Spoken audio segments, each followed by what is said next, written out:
सेबी की तरफ से सहारा इंडिया मामले में एक नया अपडेट आया है, जिसमें सेबी ने बताया है कि सहारा इंडिया पैसे रिफंड के मामले में वे लोग शामिल नहीं होंगे जिनका नाम इस लिस्ट में नहीं होगा। सेबी ने इस निर्णय का ऐलान करते हुए ये बताया कि ऐसे लोगों के पैसे का पूरा भुगतान अब नहीं किया जाएगा। सेबी ने बताया है कि सहारा इंडिया वालों के लिए अलग अलग लिस्टों में नामों को सूचीबद्ध किया गया है, जो उन्हें पैसे वापस करने के लिए पात्र होते हैं। इन लोगों को पैसे रिफंड करने की जिम्मेदारी सहारा इंडिया की होगी। सहारा इंडिया वालों के लिए समय समय पर अलग अलग लिस्टों में नामों को सूचीबद्ध किया जाता है, जो उन्हें पैसे वापस करने के लिए पात्र होते हैं। यदि आप सहारा इंडिया के इन्वेस्टर हैं, तो आपको अपने नाम को इन लिस्टों में देखना बेहद जरूरी है। सहारा इंडिया मामले में मीडिया रिपोर्ट के अनुसार सहारा इंडिया में फंसे हुए लोगों का भुगतान 100% किया जाएगा।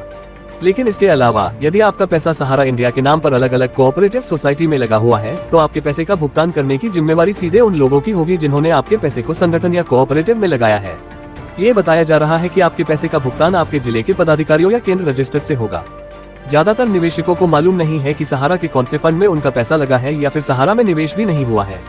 आपको पहले से पता करना होगा कि आपका पैसा अलग अलग कोऑपरेटिव सोसाइटी में लगाया गया है या नहीं है, या फिर आपका पैसा किस फंड में निवेश किया गया था। इन सभी चीजों के बारे में जानकारी जुटाने के लिए आपको अपने एजेंट से मिलना होगा।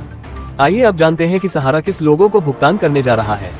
यदि आपका पैसा Sahara India cooperative society, multipurpose cooperative society या स्टार मल्टीपर्पज कोऑपरेटिव सोसाइटी में लगा हुआ है, तो आपको रिफंड तत्काल मिलेगा। अगर आपका पैसा किसी अन्य फंड में है, तो आपको थोड़ा समय इंतजार करना होगा। आपको अपने कागजात पर देखना चाहिए कि आपका पैसा सहारा की कौन सी सोसाइटी और फंड में इन्वेस्ट है। 3 सहारा कोऑपरेटिव सोसाइटियों के अलावा अगर आपका पैसा किसी अन्य फंड में इन्वेस्ट है, तो उसके लिए आपको थोड़ा इंतजार करना पड़ सकता है। वर्तमान में आपके पैसे का कोई भुगतान नहीं हुआ है। दूसरी ओर सहारा इंडिया ने अभी तक किसी को भुगतान नहीं किया है।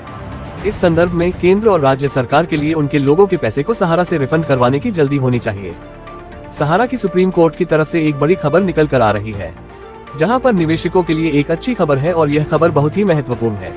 आपको बता दें कि सुप्रीम कोर्ट ने ये स्पष्ट कर दिया है कि 5000 करोड़ रुपए सेबी के अकाउंट से निकलेगा और सहारा निवेशकों का पैसा मिलेगा। बहुत सारे निवेशक कई सालों से इंतजार कर रहे हैं कि उनका भुगतान नहीं हुआ है। कब होगा, कैसे होगा, यहाँ पर सुप्रीम कोर्ट ने ये स्पष्ट किया है कि और सुप्रीम कोर्ट में निवेशकों की सबसे बड़ी जीत दी है। आपको बता दें कि यह सभी पैसे से छोटे निवेशकों का भुगतान किया जाएगा।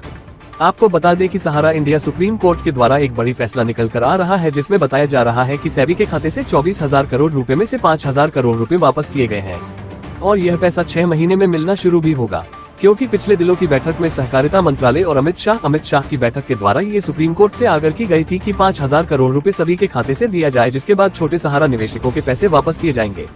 मीडिया रिपोर्ट के मुताबिक जिनके पैसे 10,000 रुपए से 20,000 रुपए सहारा इंडिया में फंसे हुए हैं, सबसे पहले इन्हीं लोगों के पैसे दिए जाएंगे सहारा इंडिया रिफंड। लेकिन अभी तक इसकी कोई भी पुष्टि नहीं हुई है। जैसे ही किसी प्रकार की कोई रिपोर्ट आती है, तो इस चैनल के माध्यम से आप लोगों को बता दिया जाएगा।